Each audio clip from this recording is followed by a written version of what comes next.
Welcome to Live Well Long, where we deliver life-enhancing, empowering messages for body, mind, and spirit to those seeking to get the most out of life, who have a zest for learning and know that learning must be an ongoing activity to achieve a vibrant, thriving life. This is your host, Alexandra Van Horn. Stay tuned for another episode of Live Well Long.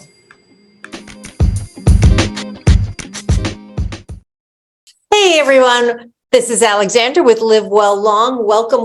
And today we just, as you know, on Live Well Long, we discuss all things that help people have a wonderful, rich, full life to live well long. And today's guest is, you're going to have fun listening to this. This is a woman who has spent over 25 years stuck behind a desk in her corporate career. In 2017, she made a bold decision to quit her job and take a 6-month career break to travel the world. Instead, she found a new way of life. Since that time, she's been to, it was 33 and now 34 countries on 6 continents, including being marooned in New Zealand for 2 years during the pandemic. 6 years later, she still has no permanent address. Today, Heather is a New York Times featured full-time travel and business coach who works with professionals who want to start or sustain extended travel or work remotely while traveling. She's a best-selling author and a TEDx speaker focused on the opportunities of full-time travel. She teaches her clients the mindset, the money, and the mastery they need in order to achieve that lifestyle. Her mission is to help frustrated professionals seeking freedom and flexibility to ditch their desk and discover their destiny. Oh, I love that. Through full-time travel. So welcome. This is Heather Markel. Welcome. Am I pronouncing Thank you. Right? Is it Markel? Is that correct? Markel, but that's all right. Markel. Okay. Heather Markel. Here we go. So this is so cool. So first of all, tell our listeners where you are today. I am in Kuala Lumpur, Malaysia. Okay, and this is country number 34. It is. Yes. Keep track. Wow, that is awesome. I feel like I have to keep track. I don't know. I think I've been now, I haven't kept good track of is lifetime countries, because I'm somewhere around 60 lifetime, but since quitting to travel full time, this is country 34. So your freaking flyer miles must be awesome. it is one of the ways I afford to travel full time. Yep. So speaking of that, what do you think are some of the benefits of traveling full time? So there's so many. I think one of the ones for me, it's interesting. In school, I was never very good at history. I now that we have like the dating apps, and I look at these profiles of these guys and I'm like, it's a photo and words. I don't know what to do with this. And that was history for me. It's a book with photos and words. I don't know what this means, how to put it together. Right. But you go and you stand on a site where an event happened that you read about, and then you can take in the 3-dimensionality of, if that's a word, of the space that you're in. And it feels like, for me, it feels like I'm juxtaposed into the past in the present moment. And it's both beautiful, and it makes me remember those historic events. Plus, I think our world is getting, or has maybe been moving towards something, a part of it is kind of crazy. And I think we've started judging so many things when we don't really know exactly what's happening. And travel is such a wonderful way to remind yourself that what you read about and what you watch on TV is not always exactly how things are in front of you. Right. So, and plus meeting wonderful people from around the world. Malaysia is a place, I've been here less than a week. And I feel like I already have like a few friends. It's wonderful. So like people that kind of like sort of look out for you as the American tourist, or how do they see you? Do you know? So it's, I've met other travelers here, and also one of the, when I'm trying to, not be lonely, I like to go to the same cafe repeatedly. And so I've been having breakfast at the same place here, and these two of the waiters are just super friendly. And so they're, I feel like they look out for me every day. And I'm sure if I had a problem or something, I'm sure that they would, help me somehow. It's a source of support in some way, even if they could point Yeah. you in a certain direction, they could. Absolutely. The lay of the land, basically. Yes. Yeah. Very good. That's important. That's important. So to that point, like, do you have some tips for other women, say, who might want to travel solo? Because I know myself, I think about it and then I think, how would that be? So. Yeah. I know a lot of women who want to travel very much, but feel all these taboos and fears around traveling solo. And while I understand, I would say, don't let them get in the way of it, because if nothing else, you learn how resourceful you are, because, I'm on my own. I have to carry my own bags. I have to like book my own transportation. I got to remember the dates for the buses. Apparently I booked the bus this week on the wrong date. So I was like, oh, thankfully I only lost like $5. So it's not a big deal, but like, so I think it's important.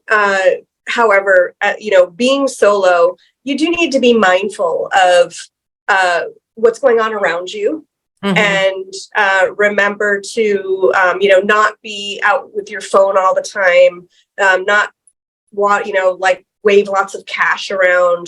I dress down, so a lot of the time I look like a hobo, because this way, like most people don't give me a second glance and think that I'm a wealthy American or something. Right. Look humble. So, yeah. So I think it's important to try to blend in. And other tips are, if you are shy when you're traveling solo, it's a time to come out of your shell. And I'm very extroverted, so for me, I have no problem like talking to everyone around me. For others that are more introverted, I understand it's not so easy, but at the very least, to smile at someone and make eye contact is so important. And just that can lead to a conversation with someone.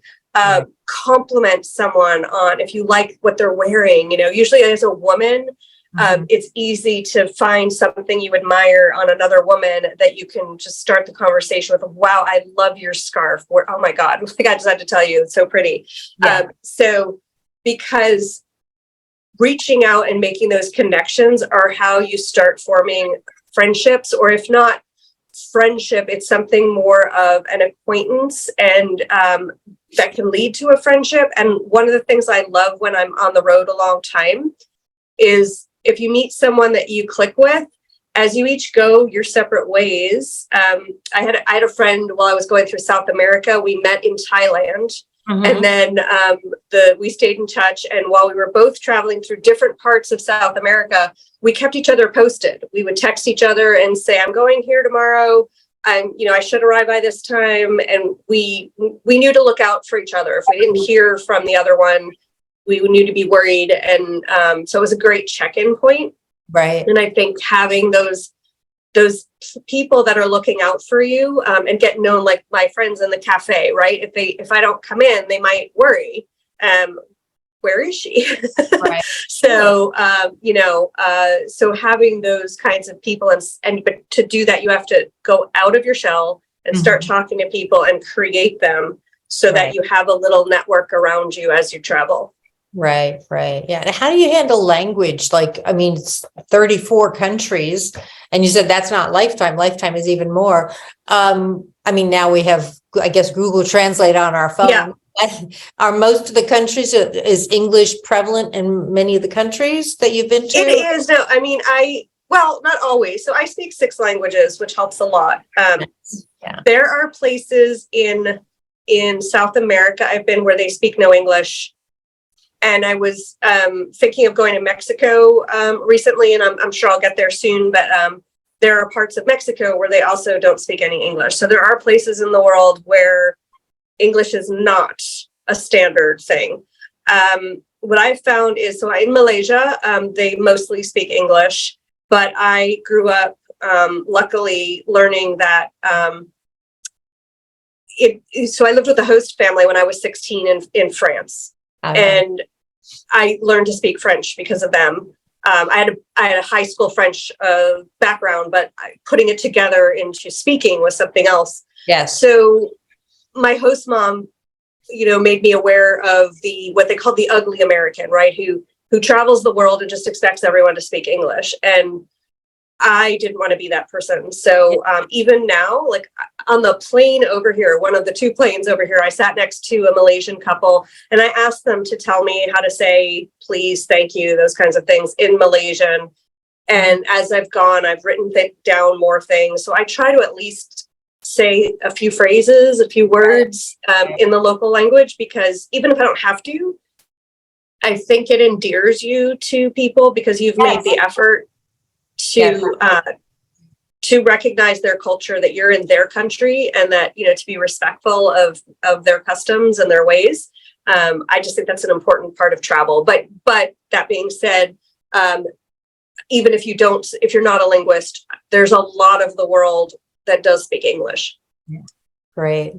I know enough Spanish, and I have a good accent to get myself in trouble, because I can say things with, it sounds good and I can speak it well. But then when they answer me and they think I'm, fluent in Spanish, and they go, and I'm like, and then I tell them, slow, please, slow. Yeah.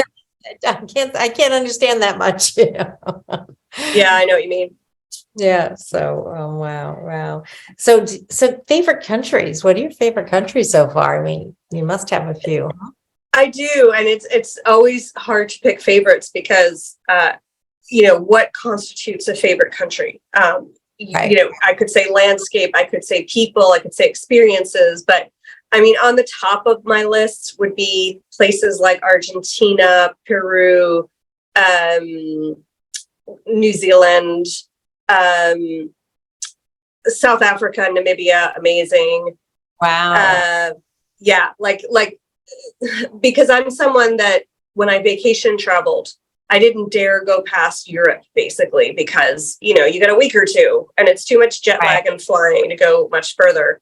Yeah. So once I got to South America and Africa for the first time, they just both blew me away. Just, South America with all the vibrant colors. And I love speaking Spanish. So just going around and, I was really surprised by a place like Colombia, where in my mind, it was like drug cartels and violence, and then it's like, oh my God, the people are so nice. The food is fabulous. Like, anything. Not everybody's part of a drug cartel.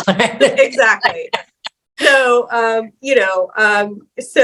and then Africa, just I felt like I came home. I'd never been, but it just felt like this is home. It was strange and lovely people. And then to see these huge safari animals where you're the zoo and they're out like grazing on. Basically, Africa belongs to the animals, and the people that live there are very sensitive about, like, this is their land, like, So it's in the U.S. where we keep pushing the animals off their land so we can build buildings. Yeah. Wow, that must be beautiful. Yeah, it is. Wow. And so what is it like when first of all, I wanted to ask you, you mentioned New Zealand, you were there for 2 years. What was that like? I mean, you were in lockdown, were you able to move around at all? And then weren't they one of the first countries or they had the least amount of, cases, I think, wasn't there? So places to be sequestered, that might've been the best place. Yes, I was so lucky. Jacinda, who stepped down recently, did a wonderful job, in my opinion, handling the pandemic. And we were in, the top level lockdown for 75 days. So I was so lucky to find this. It was like a community. It ended up unintentionally, but I found this. It was like a sculpture garden, art gallery, restaurant place with like 5 acres and 6 cottages. And I got one of the cottages, and I had as neighbors, there was a British couple, also marooned, and an American couple, also marooned. And so I was alone, but not, because we had our bubbles, so we couldn't come near each other, but we could wave, we could talk from a distance. And we used to have socially distanced drinks every Monday night with the owners of the place. And so, and then once lockdown ended, we had no COVID. So for a year, so New Zealand was unique in that I mean, Jacinda used to call us the team of 5 million. And it felt like I was a member of this team, and everyone took it very seriously and, socially distanced. And when we went for our walks outside, we'd do the cootie walk, and what walk? What is that called? The cootie walk. So I called it the cootie walk. It's like I have to like move away from you, and you have to. Oh, so you don't get cooties? Is that from way back in our childhood? Exactly. Okay, got it. Yeah, and then because you can't get into New Zealand by bus. You can't take a train. There's no sneaking in. Right. Immigration is serious. So there was no COVID. So I just traveled around like normal. Nice. And I could hug. In fact, I got into this Latin fit dance class, which was so fun with these amazing women. And we would jump around and sweat and then hug each other afterwards. And I'm like, what other country in the world could we not just hug each other, but be sweating? And it's like, because they had no COVID. Yeah. Nice. Yeah. So you definitely, you were in the right country at the right time. I really was. Yeah. Very cool. Very cool. So I imagine it takes a lot of to plan. Do you plan everything in advance? How do you manage like now you're in Malaysia? How long do you plan to be in Malaysia? So I don't know, because no, I don't plan everything in advance. Okay. I came into this as a huge planner. So that was one of the first things to go. I pre-planned my first 2 weeks when I started in Costa Rica, and then I stopped myself because I said, you know what, if I'm supposed to experience this go with the flow travel, I need to stop pre-planning everything. Right. And so the last night of my pre-planning, I was trying to figure out how to reach this couple I had met in one of my buses to this national park I was staying in. And I couldn't figure out how to get to them. Like, it looked like either I had to take a dangerous sounding ride or an expensive one. And I was like, okay, I can't do this. I had a meltdown. And I thought, if I can't even meet these new friends, if I can't figure that out, clearly I can't travel full time. And then after I stopped feeling sorry for myself, this wise voice in my head said, Heather, instead of trying to figure out how to get someplace you can't, why don't you figure out where you can go and go there? I was like, yeah. And that shifted everything for me. So now I kind of, I landed in Kuala Lumpur. So I'm in year 6 of full-time travel. As a beginner, I was like, I got to see everything. 2-3 nights, I'm out. Boom, boom, boom. You know. And now I'm like, that's exhausting. Now I try to stay, anywhere from a week to a month in the same place. So I booked a week in Kuala Lumpur. And I always figure, if I want to stay longer, I'll stay longer. And if I don't, then I won't. And so I did. I'm about to leave here and go to these highlands. And I booked a bunch of nights there. And I did actually book a week after that in Penang.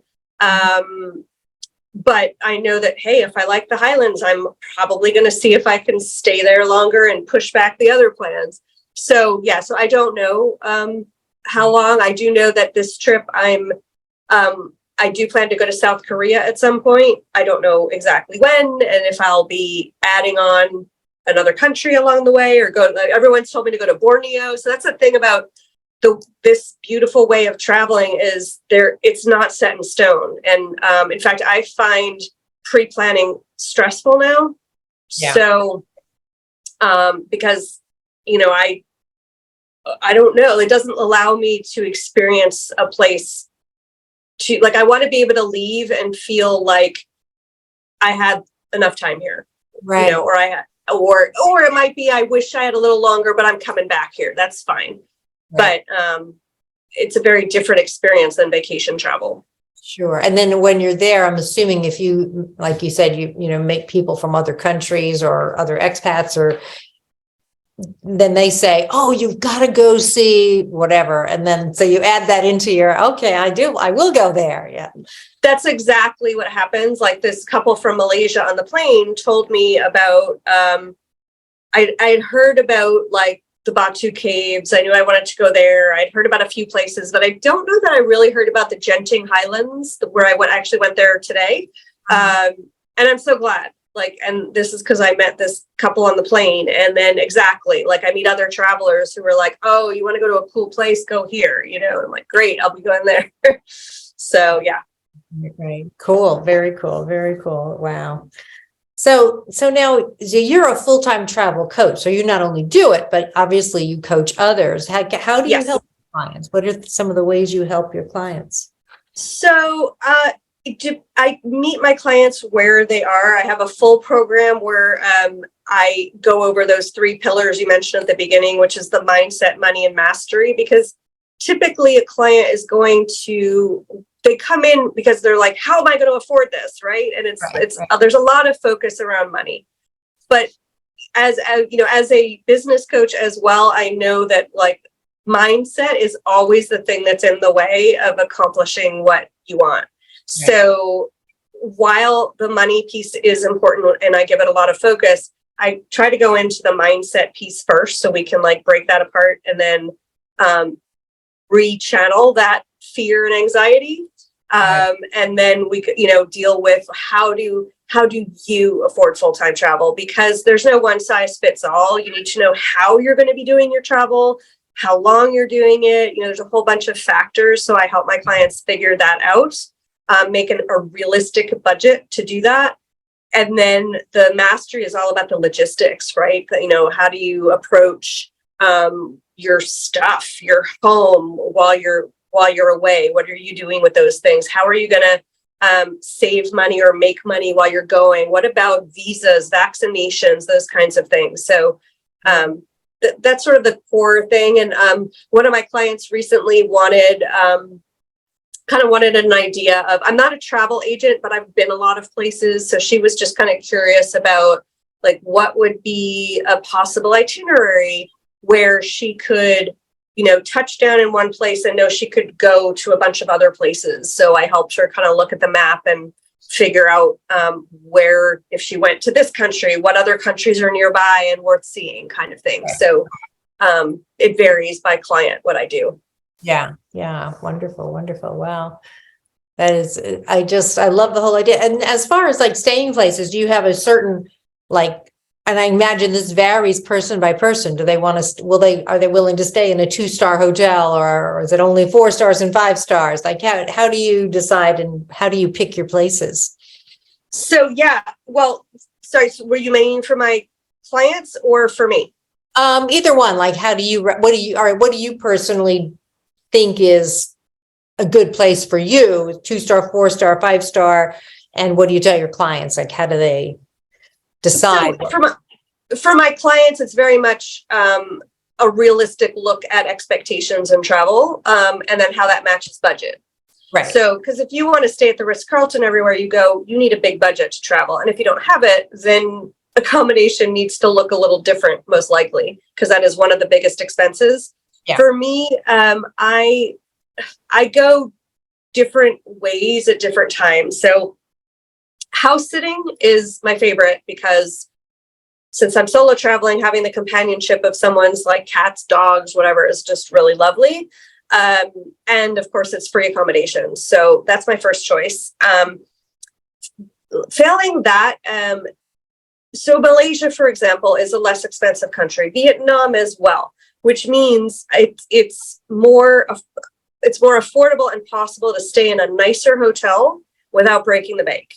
Right. So I might go and stay in a nicer hotel in places like Southeast Asia, where budget is more of a factor. I would look at potentially hostels, although I'm, I do like to work with people that are kind of over 40 because I think they resonate with, like, I'm really not in the mood to share a room with 15 people anymore. It's just like not my cup of tea. So So if I stay in a hostel, it's going to be my own room. And the ironic thing is that I found a lot of places, your own room in a hostel, ideally with your own bathroom, is more expensive than a boutique hotel where you have your own room and your own bathroom. Oh, wow. So, of course, the hostel's nice because you get to meet different people, which you don't always get in a hotel. But so my preference would be usually like I just like to have my own room and bathroom where possible. So that can look very different in different places. I never would stay like at a Ritz-Carlton, whatever, just because even, of course, if I love it, it's just out of my budget. But we talked about my frequent flying points. I also have a lot of hotel points. So sometimes I cash those in and stay for free as well. And it's really nice when I've been staying in like a more affordable place, which is kind of a little shabby and whatever. And then I get like, oh, I feel like I'm in the lap of luxury for a few days. It's a nice set off. Nice change of pace. Wow. Very nice. Very nice. Wow. So this is so cool. So, and I know you have a free gift for folks. Do you want to tell them what that is? I do. So it is a free ebook with 12 ways to afford full-time travel. So yeah, you can download that on my website, and yeah, so it's just a fun start to get you thinking about all the different things that you can do starting now, even if you're not going to be traveling for the next 6 months, year, or whatever. It at least could put you in a mindset to just start building up the money to make it happen. Right. Wow. Very cool. Very cool. Wow. Is there anything else you would want to share with our listeners? Any like parting words to help them like say, okay, I'm going to do it. Yeah, it took me years to do it. And especially if you're coming from corporate, I mean, the wonderful thing now is that remote work has finally become a thing. Yes. So honestly, if my company would have let me work remotely when I quit, I might not have quit. And I actually just met like 4 young people in their 20s on a free walking tour, all of whom are in Malaysia working remotely from like other, their European countries, or one was South American. And it's just so cool that this is now like normal for you to graduate college, get a job, and then do it from anywhere. So that's wonderful. And so I would say, if you're at all hesitant, just know that there's more and more people. I think actually the 50 plus age group is one of the fastest growing segments that's adapting to this lifestyle. So not yet retired. Some of them are, like some of them have retired early, but a lot of us haven't. But we didn't want to sit behind a desk. Right. And I think the memories that you'll create from the experience, even if you do it, you could do it for a few months, you could do it for a year, you could do it for a few years, it doesn't have to be forever. I think there's something that you will always look back on, and you'll have learned so much about yourself. I just wouldn't hesitate. And, hey, give me a call. Like I'm happy to chat. If you need to like be talked off the fence, because I highly recommend doing it. Right. Now, do you also maintain like some form of residence in the US, or is it like your suitcase is your all your belongings kind of thing? Yeah, I don't have a residence. I'm lucky though that my mom does, so I can like stay at her place. Right. So it's like pseudo home, but not really. It's not my home. Right. Very cool. Well, it's so inspiring. Thank you so much. And I'll be sure to post that link in the show notes. So listeners, look for the link for her free gift in the show notes. And don't be afraid to try something like this. Because, as we live with passion, which is what Heather is absolutely doing. Yes. It makes us want to and be able to live well long, right? It does. And it's this powerful like feeling of being present to your life, which I don't think we get when we're working at a job, especially when we don't enjoy, because our mind is always full of chatter of distracting things. And so to be able to just enjoy, and why not enjoy every moment that you can? Right. Exactly. I thoroughly agree. Oh, this has been awesome. This will be up very soon. It'll be published soon. And, thank you so much. This was great. So great to talk with you. Thank you for having me. Byron, you're welcome. Thank you.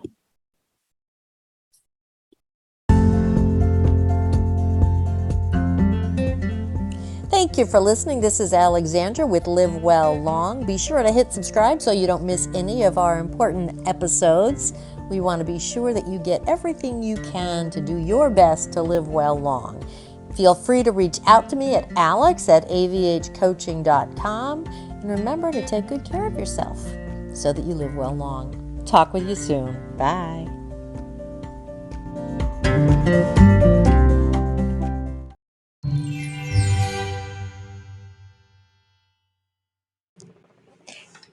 Hey, psst, it's Alexandra. One more thing.